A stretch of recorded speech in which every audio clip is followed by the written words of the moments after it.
Franco, thank you so much for joining us today. It means a lot for you to take time to stop and chat with us. You're welcome. We want to begin with a topic that's top of mind for so many California voters, and that's this cost of living crisis. We know this as Californians. It's no surprise that we rank among the nation's most expensive for housing, insurance, energy, just everyday prices. What specific policy changes are you looking to make as governor to lower the cost of living, and what trade-offs are you willing to make to accomplish that? Yeah, we have to be honest and say there are no trade-offs. It's just the actual desire to lower what we have. Everything that we see in the cost of living is unfortunately government design, and it's government created. Californians didn't do it, the businesses didn't do it, we as consumers certainly didn't do it. It was government created, a government created issue, and we're going to treat it as such. We absolutely know the main drivers of the cost of living. It's gasoline, it's housing, it's taxes, business regulation. All of those things increase the cost of everything we have. And it's regulation that no other state has. It's not like when I say all the time, I'm removing all of the regulation that's harming us. It's not like I'm going to make us a third world country. We have to have regulations. We have to be safe. We have to have, and we can't have people cheating other people and doing those types of things, taking advantage of. But we shouldn't be punished for living in California.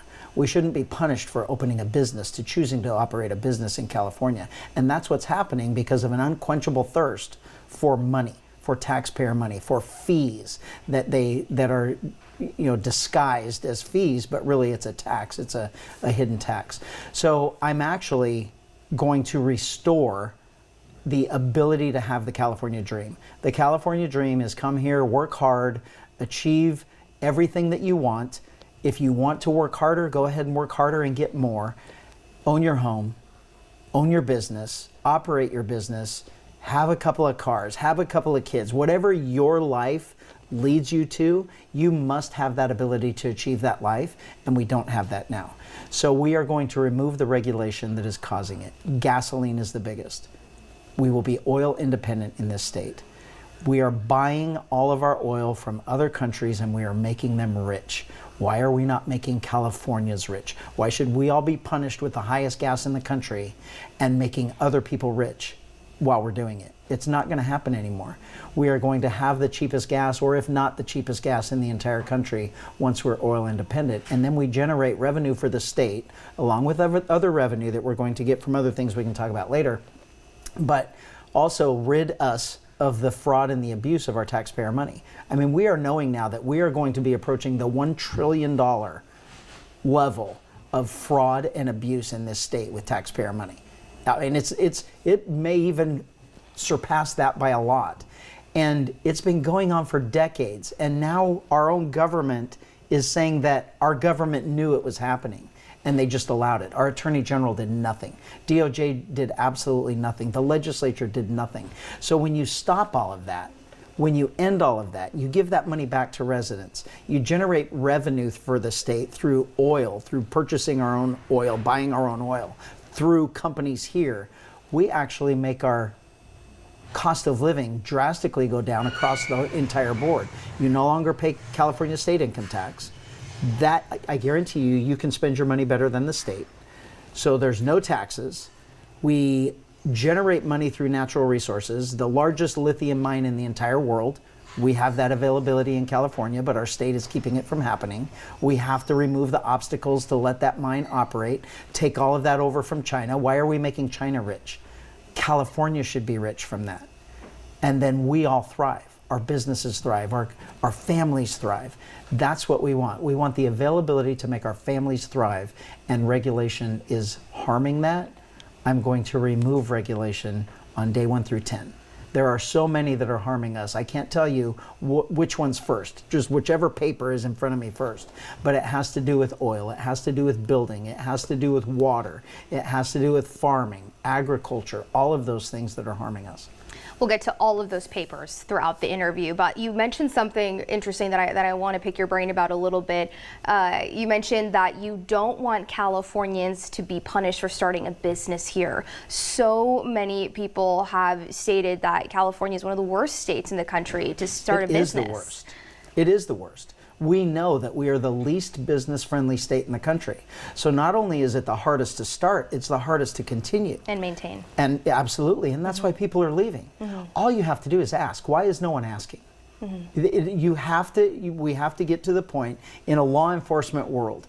That's how my brain works. It's why is something happening, and either stop it or fix it or find out why. And so why are people leaving? Well, it's a simple solution. Ask them. And they're leaving because of taxes and regulation. It's like, okay, we don't want you to leave, so let's end the regulation, let's end the taxes or lessen them and make you stay. But we're not doing that as a government, so then you have to say why. Well, they must want them to leave. And I don't. I want you to thrive here. None of us want to leave California. No one wants to leave. We feel like we're pressured out. We have to leave for something better, either our business or our kids or our jobs or a quality of life. And we just have to bring that back. Sheriff Bianco, let's switch gears here a little bit and talk about, should you be the next governor of California? A lot of appointments need to be made once you're in that position. The governor appoints all 5 members of the California Public Utilities Commission that oversees, of course, utility rates and major energy policy decisions, with Californians having just amongst all of the other expensive bills we have to pay, utilities being one of them. What direction would you give the California Public Utilities Commission on balancing affordability, grid reliability, and also maintaining California's clean energy? That's the sound of an American oil company hard at work. Want to be a part of it? Listen up. Hello, my name is Adam. Energy goals. Yeah, tell me what they're doing right now for any of that. The answer is nothing. The answer is absolutely nothing. They're doing nothing to balance any of those or to make our lives better or ease. Leading candidates for California governor brought their campaigns to Central Valley voters this weekend, each with different arguments for what the state needs. For Riverside County Sheriff and Republican candidate Chad Bianco, that starts with agriculture. The Central Valley is an amazing part of California, the center of what we should be in the entire country for ag and for farming and ranching, and the people here are amazing. Bianco says farming is part of his background and that farmers have had it rough. The water issues, the pesticide issues, the fertilizer issues, the labor issues, everything. Bianco also leaning into his experience as sheriff. Whether it's Republican or Democrat, I'm the only one on this ballot that has a resume to take over this next position. But Republican Steve Hilton is making a different argument. The former Fox News host and policy advisor says his campaign is centered on one word: affordability. The plan that is resonating with Californians: $3 gas, cut your electric bills in half, your first $100,000 tax-free, a home you can afford to buy. Hilton also says Fresno is not new territory for him, pointing to the policy organization he launched 3 years ago with Assemblymember David Tanguipa. I've got a business mindset, a problem-solving, pragmatic attitude. I'm not an ideologue.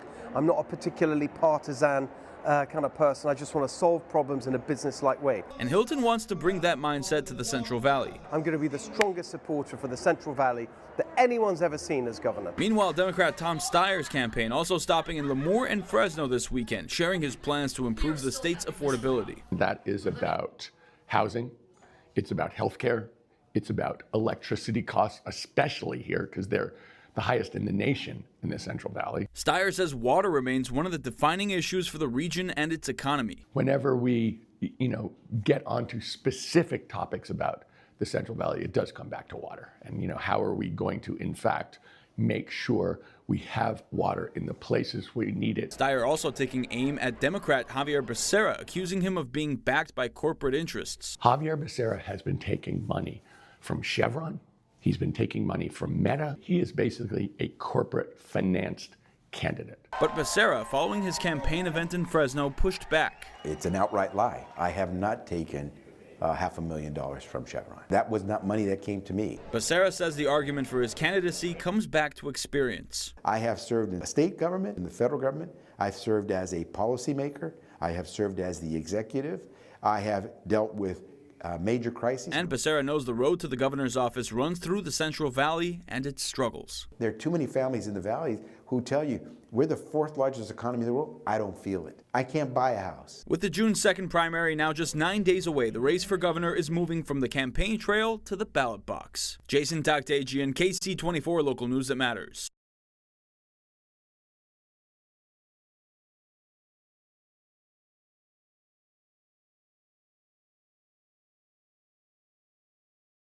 This is a once-in-a-lifetime opportunity to grab a true 16-terabyte ultra-large capacity, 1,000 megabytes per second transfer speed portable SSD for the price of a chocolate bar.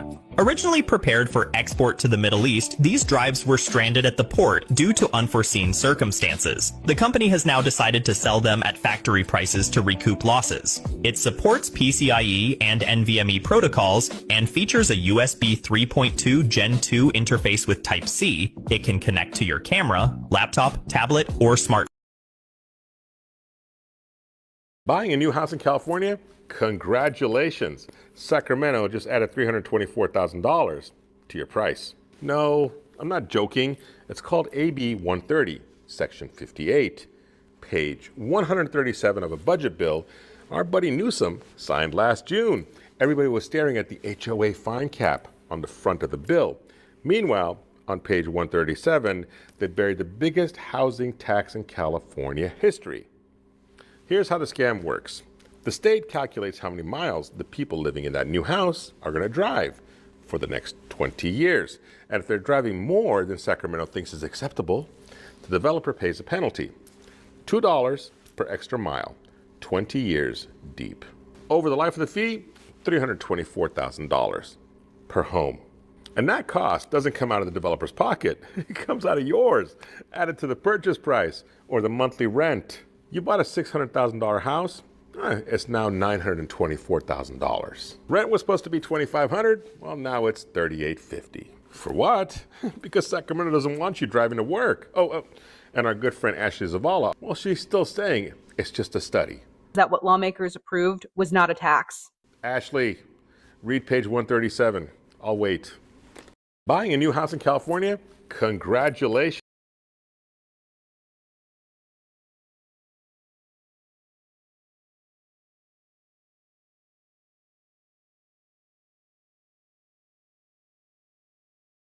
Do you want proof that California Democrat politicians intentionally are trying to price gouge you at the pump on the price of gas? Well, you can look no further than Assembly Bill 2672. This is a bill that knows where we're headed in the state of California. We're going to run out of gasoline very shortly. It's because we're not refining enough gasoline. Of course, we're not bringing in oil anymore. We're not pumping oil. So where are we going to get our gasoline? We're going to have to buy it from other states at an expense and bring it into California. But it's still, get this, it's still predicted that the gasoline that we bring in from other states will be cheaper than gas that is produced and refined here in California with all of our insane regulations. Well, guess what? The politicians don't want you to know that. And in fact, they want to get a cut. So Assembly Bill 2672 would tell the state of California government to increase the gas tax by any amount of savings that the cheaper gasoline from other states would give you at the pump. In other words, if you got a cost savings, it ain't going to go in your pocket. It won't go to your bottom line. It's going to be gobbled up by Democrat politicians who just want more money. And they don't want to acknowledge that the gas here in California with their high regulations and mandates, more expensive than it needs to be, more expensive than even bringing it in from other states. Contact your legislator and tell them vote no on AB 2672. If there is an efficiency dividend, you should receive it and spread the word. We got the proof. California politicians literally don't care about the price of gas in California. Battle Royale. In California, we call it politics. All these candidates are competing against each other to be California's next governor, and only two can make it past the primary on June 2nd. California has what's called a top two. It can get wild. It means the top two vote getters advance to the November runoff regardless of what party they're in. You could wind up with two Democrats. Development. He has President Trump's endorsement. And no, he's not one of those Hiltons. No relation to the hotels. And he's not a billionaire. The only billionaire in this race is Tom Steyer, a Fox News. He wants to cut taxes, ban homeless encampment. Bianco's the Riverside County Sheriff, and he's a law and order conservative. He supports the Trump administration and wants to get tough on crime. He'd expand oil drilling and eliminate the state income tax. Steve Hilton is a conservative commentator who used to be on Fox News. He wants to cut taxes, ban homeless encampments, and slash regulations, especially on housing development. He has President Trump's endorsement. And no, he's not one of those Hiltons. No relation to the hotels. And he's not a billionaire. The only billionaire in this race is Tom Steyer, a Democrat best known as a climate activist who ran for president back in 2020. He's running as a liberal outsider, promising affordable housing and universal health care, clean energy, and less corporate money in politics. Then there's Xavier Becerra, the former state attorney general who was also President Biden's Secretary of Health and Human Services. He's a liberal Democrat who says he'd defend immigration rights, push for single-payer health care, and offer emergency loans to people at risk of losing their housing. Katie Porter is a former member of Congress, and she's the most progressive Democrat. She supports single-payer health care, free child care, and a free path to a 4-year college degree. She'd lower taxes for the middle class by raising taxes on corporations. Antonio Villaraigosa is the former mayor of LA, and he's more moderate than some of the others. He'd focus on affordability for housing, gas, and groceries, but he thinks single-payer health care would cost taxpayers too much. He wants to keep taxes in check for employers, too, so they stay here and create jobs. And Matt Mahan is the mayor of San Jose. He might be the most moderate Democrat. He'd focus on building housing and temporary shelters and clearing encampments that are too close to parks and schools. He'd suspend the gas tax to ease the cost of living. Now, the cost of living, by the way, biggest issue in this race by far. A poll in mid-April put the economy as number 1 and housing affordability as number 2. That same poll also showed how tricky this top 2 primary can be. The 2 Republicans were leading, in part because all those Democrats were splitting the vote. But that was right after Democrat Eric Swalwell dropped out of the race. Now a new poll shows that a lot of his voters are leaning toward Xavier Becerra, giving him the lead among Democrats in an almost dead heat with Steve Hilton.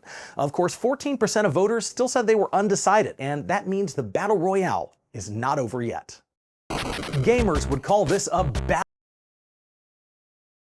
Why did California destroy 32,000 citrus plants for a bug found 5 miles away 2 years ago? This is Evergreen Wholesale. It's a 230-acre family farm owned by Mark Collins. For 40 years, he ran the biggest nursery in San Diego, and for at least half of that, they specialized in citrus. But 13 years ago, citrus plants in California faced a threat. It's called the Asian citrus psyllid, a little wing bug that eats the new leaves on citrus plants, and this is how it spreads the deadly plant disease, Huanglongbing. There's no cure for the disease, and it devastated Florida's industry in less than 4 years. So when the psyllid popped up in SoCal, the state took action. In 2018, the California Department of Food and Agriculture came up with a quarantine plan by emergency order, and that's where the trouble starts. The CDFA basically said if one plant tests positive for Huanglongbing, it results in a 5-mile radius quarantine area. Anyone who wants to appeal the quarantine has 10 days to do so, and the state has 10 days to respond. Which brings us back to Evergreen Wholesale. They knew this bug was coming, so 4 years ago started building these massive protective structures called ACP houses for their plants. And good thing they did, because 2 years later, the state found the bug at a small hobbyist nursery with less than 20 plants 5 miles away. The quarantine radius touched just a corner of Evergreen's property, and that didn't even have citrus plants. But to the state, it didn't matter. The plants needed to be destroyed. And the CDFA wouldn't just test for the disease because allegedly they didn't have money for it. To Mark, this made no sense. They sprayed their plants on a 90-day schedule per state protocol and even root drenched them. So the state backtracked and said put all 52,000 plants into an ACP house, but you can't sell them for 2 years. And then when you finally do, it can only be into a tiny quarantine area. This just wasn't feasible. If that happened, they'd be forced to lay off all 24 employees and go out of business. Instead, they'd put brand new plants in the ACP house and could be back in business by the following spring. They also filed multiple appeals, which took the state a year to respond. When they finally did, the judge ordered the state to remove all the citrus, even though the plants didn't even exist during the initial quarantine, and the state never found a psyllid on Evergreen's property. So about 25 state employees and a dozen vehicles came out and chopped all 32,000 plants to the ground and took the greenery, leaving Evergreen with the stumps, root balls, buckets, and mess. And then it rained. As the Evergreen team slowly pecked away at cleanup, the trees rooted through the buckets and plants regrew over a foot tall. So Mark called the CDFA, who came out again, now with 32 people and 15 trucks. For 4 days, they tore apart buckets, dumped dirt on the ground, blew out the irrigation system, and contaminated the aggregate. But hey, at least this time they took the roots. Mark is now facing $3 million in losses, which the state doesn't plan to pay. But because he's so much of a fan of individual rights, he's now going to slug it out with them in federal court. So if the state didn't have money to test his plants, how did they have money to destroy them? Twice. Why did California destroy 32,000 citrus plants for a bug found 5 miles away 2 years ago? This is Evergreen